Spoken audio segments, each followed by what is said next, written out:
Legenda Buaya Putih di Setu Babakan. Cerita rakyat dari DKI Jakarta. Di masa lampau, di pinggiran danau yang kini dikenal sebagai Setu Babakan, hidup masyarakat Betawi yang sederhana. Mereka hidup damai, saling menghormati, dan menjunjung tinggi adat istiadat. Rumah-rumah panggung berdiri di tepi danau, dikelilingi pepohonan rindang dan suara burung yang bersahutan tiap pagi. Kehidupan berjalan tenang, hingga kisah cinta dua anak muda mengubah segalanya. Anak muda itu bernama Jaya dan Sari. Jaya adalah pemuda miskin, anak seorang nelayan danau. Sementara Sari adalah putri dari keluarga kaya dan terpandang. Meski berbeda status, keduanya saling mencintai. Mereka sering bertemu di bawah pohon beringin besar, di tepi setu, tempat mereka berbagi mimpi tentang masa depan. "Abang, apakah mungkin kita bisa bersatu?" tanya Sari lirih. "Tentu, Adinda, asal kita sabar. Kelak abang akan jadi orang yang pantas untukmu," jawab Jaya penuh keyakinan. Namun, cinta mereka tidak disetujui oleh ayah Sari, seorang saudagar kaya bernama Haji Malik. "Ingat, nak, kita keluarga terpandang. Tidak mungkin kau bersanding dengan anak nelayan itu," kata Haji Malik tegas. Sari hanya menunduk. Air matanya menetes di pangkuan. Ia tak kuasa melawan kehendak ayahnya. Meski dilarang, cinta keduanya tak luntur. Setiap malam, Sari diam-diam meninggalkan rumah untuk menemui Jaya di tepi setu. Mereka berbicara lama, berpegangan tangan, dan saling berjanji akan tetap setia. "Abang, aku takut ayah mengetahuinya," ujar Sari dengan suara gemetar. "Jangan takut, Adinda. Abang akan melindungimu. Asal kita percaya, Tuhan akan tunjukkan jalan," balas Jaya menenangkan. Suatu malam, pertemuan rahasia mereka terbongkar. Haji Malik memergoki Sari di pinggir setu bersama Jaya. Dengan amarah meluap, ia berteriak, "Berani sekali kau, anak nelayan, mendekati anakku." Ia menampar Jaya hingga terjatuh ke tanah. "Ayah, jangan, abang tidak bersalah," tangis Sari. Namun, Haji Malik menarik anaknya pulang dengan paksa. Sementara Jaya hanya bisa menatap kepergian kekasihnya dengan luka di hati. Sejak kejadian itu, Sari dikurung di rumah. Ia tidak boleh keluar, bahkan untuk menghirup udara di halaman. Setiap hari ia menangis, memandangi setu dari jendela kamarnya. "Abang Jaya, apakah kita akan dipisahkan selamanya?" bisiknya pelan, sambil menggenggam kalung pemberian sang kekasih. Beberapa minggu kemudian, Sari mendengar kabar bahwa ayahnya telah menjodohkannya dengan seorang duda kaya dari daerah seberang. "Ayah, tolong, aku tidak mencintainya," pinta Sari di depan ayahnya.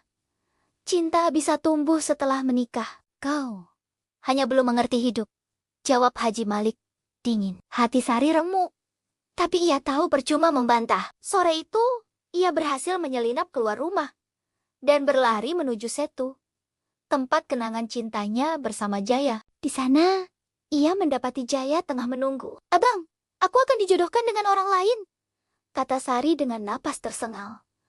Jaya terdiam lama.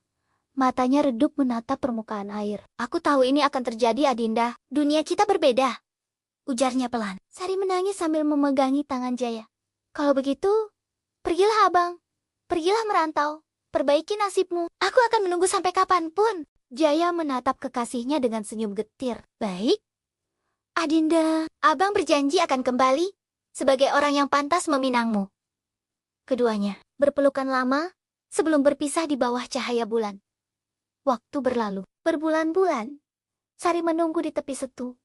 Namun Jaya tak kunjung kembali. Setiap sore, ia duduk di atas batu besar, di bawah pohon beringin, menatap air yang tenang, sambil berharap akan muncul sosok yang dirindukannya. "Abang, di mana kau kini?" bisiknya setiap kali angin bertiup lembut. Sementara itu, hari pernikahannya semakin dekat. Warga kampung mulai menyiapkan pesta besar. Sari semakin gelisah. Tubuhnya kian kurus, dan matanya sayu karena kurang tidur. Ibunya mencoba menenangkannya. "Nak, terimalah takdirmu. Calon suamimu orang baik dan terhormat." Namun Sari hanya menggeleng pelan. "Ibu, hatiku hanya untuk Jaya. Aku tak bisa mencintai orang lain." Malam sebelum pernikahan, Sari duduk di tepi danau sendirian. Bulan purnama bersinar terang, memantulkan cahaya di permukaan air. Ia berbisik pada dirinya sendiri, Lebih baik aku pergi daripada hidup tanpa cinta. Air matanya menetes ke Setu, seolah menyatu dengan air yang sunyi. Dengan langkah gontai, Sari berdiri di tepi air. Ia menatap pantulan wajahnya yang pucat, lalu menutup mata perlahan. Maafkan aku, Ayah, tapi aku ingin bersama Jaya. Meski di alam lain, ucapnya lirih, sebelum akhirnya melangkah masuk ke dalam air dan tenggelam. Tak lama kemudian, air danau beriak keras. Dari dasar Setu, muncul seekor buaya besar berwarna putih. Makhluk itu mengelilingi tubuh Sari dan membawanya ke kedalaman. Namun, ajaibnya, siluman buaya yang tinggal di dasar Setu merasa kasihan. Ia berkata dengan suara berat, "Kasihmu suci. Wahai anak manusia, aku akan memberimu kehidupan baru agar kau tetap menjaga tempat ini." Seketika, tubuh Sari berubah menjadi buaya putih yang anggun. Matanya berkilat lembut.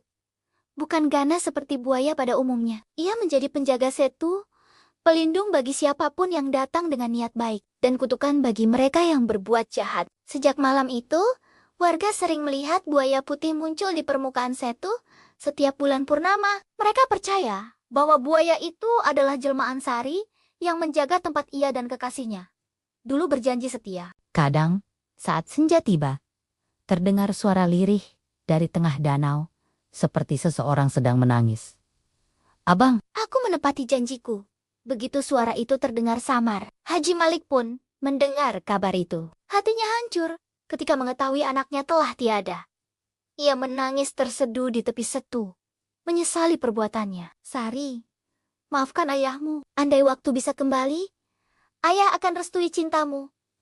Tangisnya sambil menatap air danau yang berkilau. Beberapa nelayan yang mencari ikan malam itu melihat bayangan buaya putih mendekat, namun tidak menyerang. Ia hanya berputar di sekitar Haji Malik, seolah mendengarkan tangis penyesalan itu. Sejak saat itu, tidak ada seorang pun yang berani berbuat tidak sopan di sekitar Setu Babakan. Waktu terus berjalan, namun legenda buaya putih tetap hidup di hati warga Betawi. Banyak yang percaya buaya putih itu akan muncul jika ada orang yang berniat jahat di sekitar danau. Mereka yang tidak menghormati tempat itu akan mengalami nasib buruk, bahkan hilang tanpa jejak. Sebaliknya, siapapun yang datang dengan hati bersih akan merasakan kedamaian dan keberkahan. Beberapa orang tua sering menasihati anak-anak mereka, "Jangan bermain seenaknya di Setu Babakan. Ingat, ada buaya putih penjaga yang bisa melihat isi hatimu." Anak-anak biasanya mengangguk takut-takut, tapi juga penuh rasa ingin tahu. Kadang, saat bulan purnama, mereka berusaha mengintip dari kejauhan, berharap bisa melihat cahaya putih di atas air. Kini, Setu Babakan menjadi cagar budaya Betawi yang dijaga pemerintah DKI Jakarta. Namun bagi warga sekitar, danau itu bukan sekadar tempat wisata. Ia adalah saksi cinta sejati dan pengingat tentang akibat dari keserakahan dan larangan tanpa kasih. Legenda buaya putih di Setu Babakan menjadi kisah yang diwariskan turun-temurun oleh masyarakat Betawi. Ia bukan hanya cerita tentang cinta tragis, tetapi juga tentang penyesalan, keikhlasan, dan penghormatan pada alam. Di bawah permukaan air yang tenang, tersimpan kisah seorang gadis yang memilih kesetiaan daripada kekayaan, dan seorang ayah yang terlambat memahami arti cinta sejati anaknya. Kini, setiap kali angin berhembus di Setu Babakan dan permukaan air beriak lembut, warga percaya itu adalah sapaan lembut dari Sari, sang penjaga danau. Ia mengingatkan manusia agar tidak sombong, agar mencintai dengan tulus, dan menghargai keputusan hati. Jangan lupa subscribe ya, Dongeng Hikmah Nusantara.